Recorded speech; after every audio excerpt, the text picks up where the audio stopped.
Today, Israel's security cabinet approves a plan to take control of Gaza City. Trump demands the Intel CEO resign and fills a spot on the Fed board. Plus, new poisoning allegations for Australia's mushroom murderer. It's Friday, August 8th. This is Reuters World News, bringing you everything you need to know from the front lines in 10 minutes, 7 days a week. I'm Tara Oakes in Liverpool.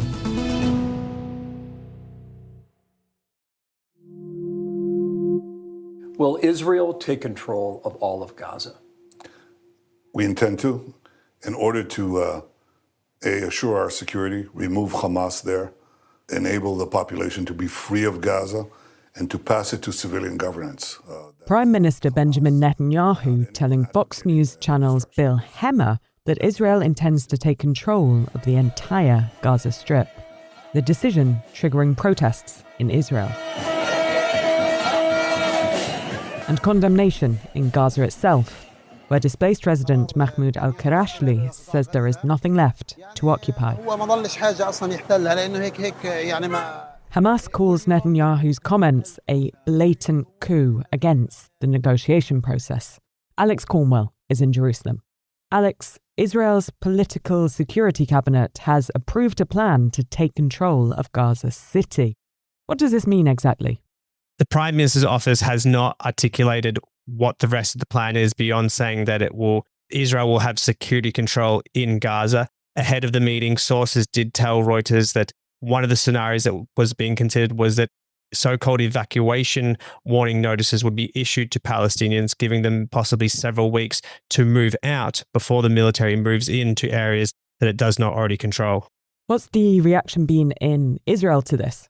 Largely speaking, the public is not in favor of this plan. If you look at the opinion polls, if you look at the large demonstrations that we've seen in the country. However, some, of course, do favor this. The Israeli government is a coalition government made up of right-wing and religiously conservative parties, and amongst that coalition, elected politicians who have pushed throughout the war for a full Israeli military occupation of Gaza and for the re-establishment of Israeli Jewish settlements in Gaza, which Israel withdrew some 2 decades ago. And what about the army? Now, ahead of the Security Cabinet meeting, the military chief met with the Prime Minister. What Reuters heard, what sources were saying, was that the military chief warned that expanding the campaign could trap the military in Gaza, and it could also lead to harm being caused to hostages that are still being held. What's the US said so far?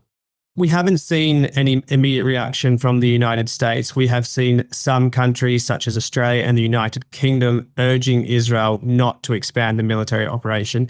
Now, the decision to give the interview to Fox News, a conservative US news station that is watched by many Republicans, is interesting. In recent weeks, we have seen certain prominent Republican and conservative voices come out being critical of Israel, questioning the US-Israel relationship, and being critical of the war in Gaza. So it was an interesting decision as to why the Prime Minister spoke to, first of all, a US station and not an Israeli station in terms of this announcement, but also speaking to a television channel that is watched by many Republicans.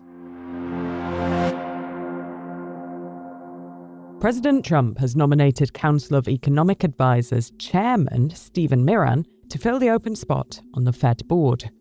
If confirmed by the Senate, Miran will serve out the remaining term of Federal Reserve Governor Adriana Kugler until January of next year, after her surprise resignation. Fed reporter Howard Schneider has more. The fact that he is a PhD economist, a Harvard grad, a lot of people have come from the CEA over to the Fed in the past, so that's not an out-of-bounds appointment that people would say, this doesn't work. On the other hand, he did write a report for the Manhattan Institute last year that sort of said we need to rip up the entire Fed structure and make it subject to the president and firing at will and change the structure of the reserve banks, et cetera, et cetera, et cetera. I don't know how that's going to play with the Senate. You've seen during the whole drama over Jay Powell's chairmanship and whether Trump might try to fire him, several key senators like Tom Tillis Mike Rounds say we really appreciate the Fed's independence and we want to maintain that. So what difference could he really make before the end of his term?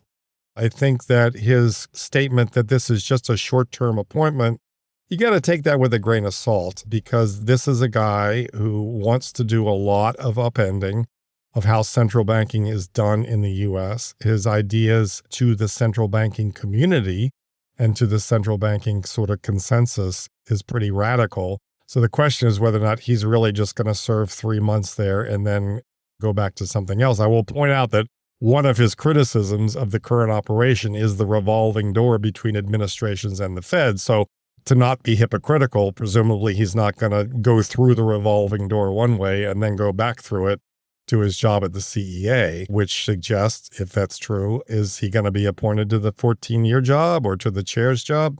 We'll have to see. A different kind of door now, and in this case, the exit. President Trump is calling on the CEO of Intel to resign over his ties to Chinese companies. In a post on Truth Social, Trump says Lip Bhutan is highly conflicted. The intervention comes after Reuters reported back in April that Tan had invested at least $200 million in hundreds of Chinese firms, some of which were linked to the Chinese military. Intel shares closed down 3% on Thursday. Max Cherney is one of the reporters who broke the news of Tan's investments. So Max, why is this such a big deal? Intel is a vital American company. It's the only U.S. manufacturer that's capable of producing cutting-edge chips in the U.S. So there are implications to Intel's struggles well beyond like the fate of one publicly traded company and its shareholders. I mean, there's the U.S. national security, because chips are like oil in the modern economy. They're just necessary for it to function. And especially these days, with this race towards developing the most advanced AI in the world, cutting edge chips are crucial, and the ability to manufacture them and ensure that there's a safe, secure supply chain to do so is in any country's national interest. What does this mean for US efforts to boost domestic chip making? It's not clear at the moment whether Trump's statement indicates a new policy position at the White House or whether it's going to impact Intel's CHIPS Act grant money. The company was awarded roughly $8 billion worth of federal funding to help build advanced manufacturing in the United States. So what have Tan and Intel said about all this?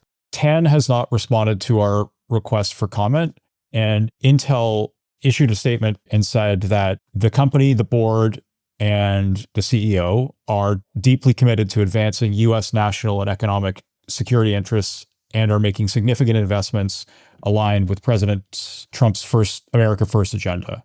The company said that it will continue to look forward to its engagement with the administration.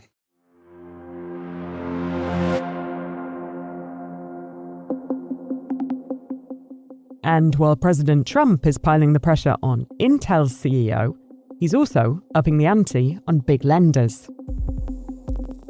He's issued an executive order directing regulators to review and fine banks for any current or past practices that would bar customers based on political or religious beliefs.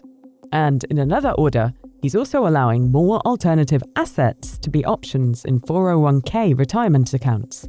That includes private equity and cryptocurrency. The White House says this will potentially give workers higher returns. Critics are warning, however, that the investments are riskier and lack the same transparency as traditional options. And finally, to Australia. And new revelations from the poisoning case that rocked the country.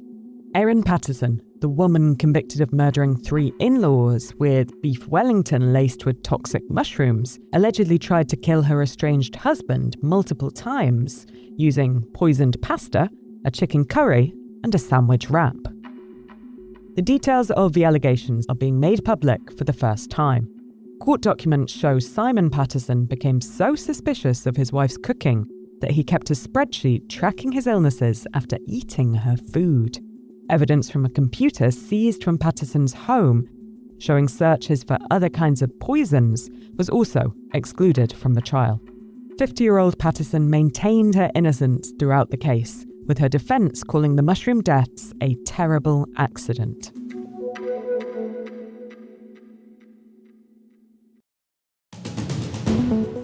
And for today's recommended read, how goat herds are helping fight fires.